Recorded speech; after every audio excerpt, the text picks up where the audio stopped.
Hi, I'm here with Nelia Rath, who is going to talk to us a bit about what it means to chunk a challenge. But first, I want Nelia to introduce herself. So, Nelia, can you tell us a little bit about yourself? Sure. Hi, everybody. My name is Nelia Rath. I'm the assistant head of school at the Riverside School in Lyndonville, Vermont. And part of my administrative work also includes teaching.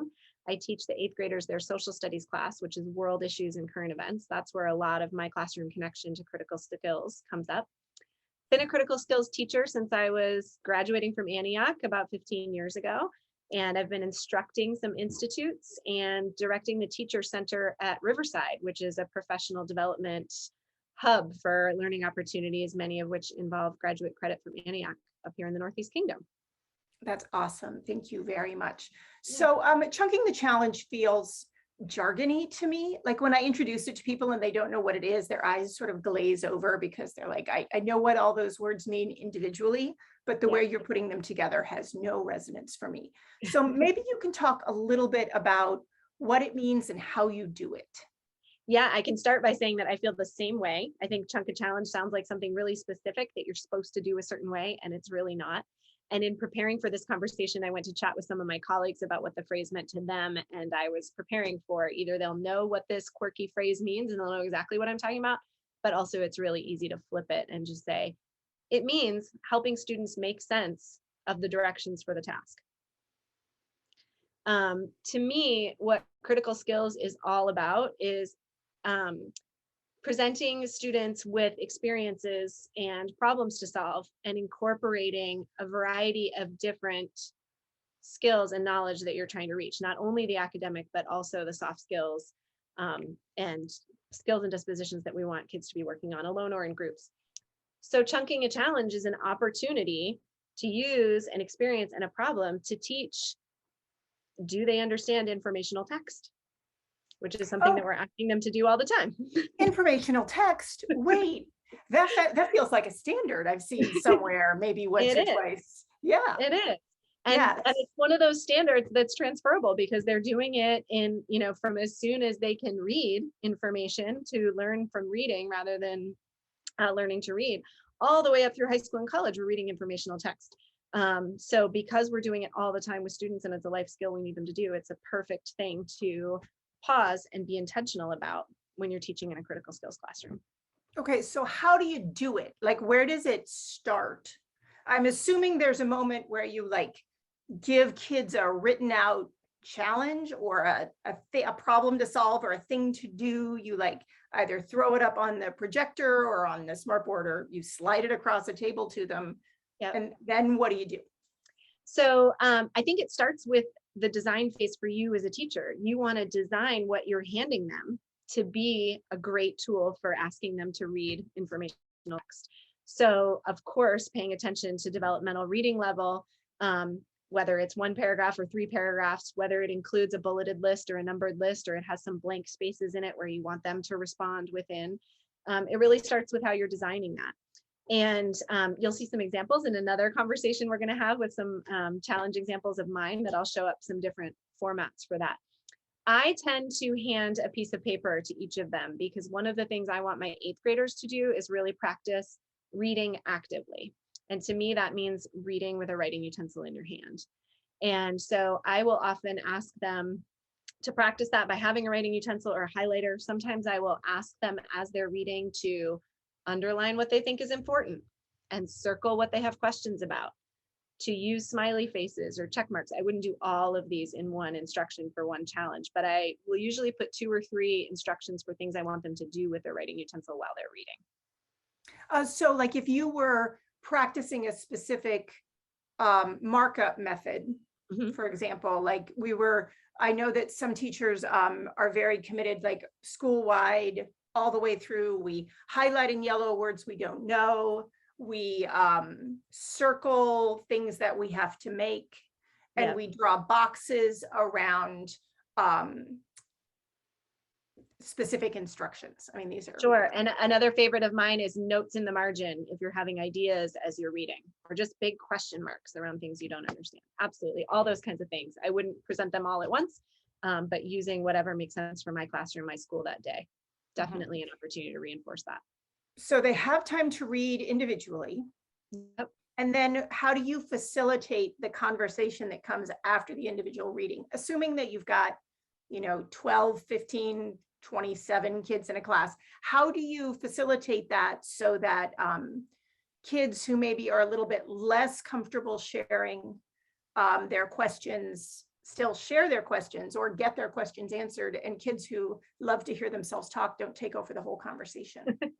Well, I think the first thing to just pause and point out is that whatever method any teacher does for doing this, which we've all done in other contexts so many times, is chunking a challenge. Whatever you're doing to break it up into pieces and make sure the whole class understands is chunking a challenge. So I have a lot of different ways I do it. One that go to is just all the W question words. So what am I asking you to do? When am I asking you to do this? Who is going to be doing it? Right, then we get at, is this a personal task? Is this a small group? Have we decided the groups? Are you deciding the group? Am I deciding the group, or the group's going to be random?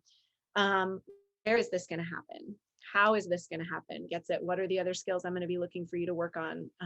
Or is it going to be a visual presentation, or are we making a movie, or whatever it is? So the who, what, when, where, why, hows are a great thing to go up on the board.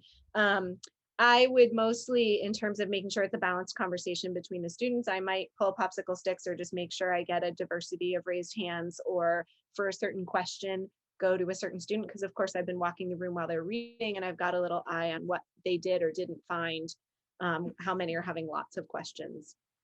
They're often, I find while they're reading, they're raising their hand to ask me a question, and I'm saying, sounds like you have a question. Why don't you put a question mark by that, or circle it, or underline it? So it's a great opportunity to coach, especially at the beginning of the year when you're really setting your expectations for the classroom routines like that.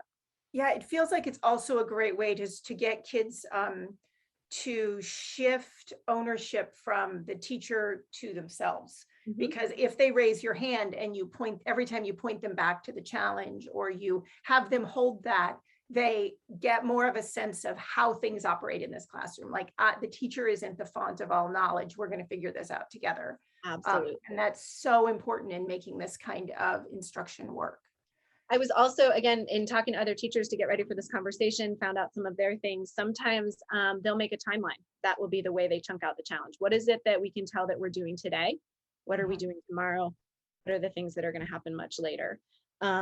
You could also, I often go to what was most important and what are your questions, and then what are your next steps? Important questions and next steps.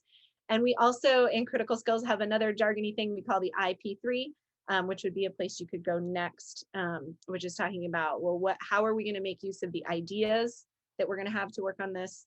How are we going to make use of people? How are we going to make use, what's our process going to be? What are we trying to work on? So ideas, people, process, product can be a way to chunk out the challenge and make sure we're all clear on what's going to happen. And it also feels like there's a continuum to this. Like at the beginning, both the design of the challenge and the facilitation are going to be a little more structured, very much recognizing that this might feel risky for kids. They're going to need a lot of support and reinforcement to feel safe enough to actually do the thing you're asking them to do. And then as they get older, they're more experienced, or even farther down the school year, they're going to be more able to take more of this on. So I think, a lot of people may think of this as a binary proposition, like it either looks like this or it doesn't. But to really recognize that at the beginning of the year, like I remember working with, my kindergartners and first graders with stuff like this, and we didn't even talk about chunking. We talked, the language they were familiar with was task analysis, because that was the language that was used in the school in all of their classrooms. So every time they got something to do, the teacher would say, okay, let's take this task and analyze it and figure out what we're supposed to do. And it was basically breaking down, it was chunking the challenge, but they just used different language. And so even, it's even, I think, important to recognize that even the language isn't non-negotiable. If there's different language in use in your school, use that, because that's what the kids know. There's no reason to make it 100%. And I think that's part of how you respect the culture of your school and you teach the culture of your classroom. To be clear, I have never said the phrase chunk a challenge to my kids ever. And I've barely even said it to any of my colleagues, right? Like that's not a lingo we're expecting anybody else to carry forth as like the mantra. It's just about helping students make sense of informational text in a variety of different ways in whatever the standards and routines are for your school. And I think to what you were saying before about this is a spectrum. Yeah, when you build these routines, especially at the start of the year with your class, the next time you hand them a piece of paper, all you have to do is say read actively, and they know what that means for you. Yeah. And then reviewing the text becomes easier and easier. And by the end of the year, you barely have to chunk it at all, probably. Yeah, and then you can get to the point where you can ask someone else if they want to help take this apart, who wants the chalk, who wants the marker. And nobody uses chalk anymore, but who wants the marker? And there's something really empowering about that too. And nothing builds community like meaningful work.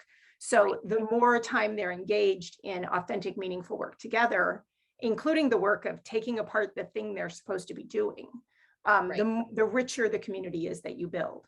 I think another important piece of this, when you think about a challenge, and we're going to talk about this more in our other conversation, but a lot of folks I find think that everything needs to be a challenge, or they think that they want to take everything they do in their class, even the stuff that isn't a challenge, and use critical skills tools with it. So thinking about things like worksheets, spelling tests,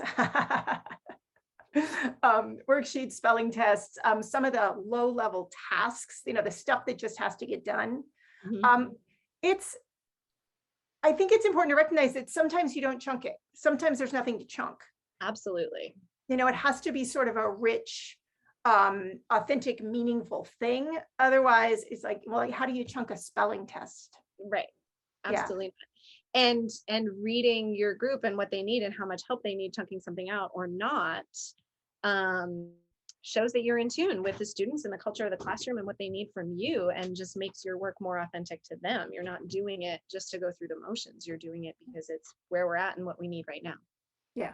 And for folks who are who really just feel like they need a specific procedure, there is a procedure in the coaching kit that walks you through it, a couple of examples the first time. I find those found those very helpful when I was starting out, but I don't want people to think that's the only way to do it. So thank you very much. This was really helpful. You're welcome. Yeah, I look forward to talking with you a little bit more later. For sure. Thank you. Okay, thank you.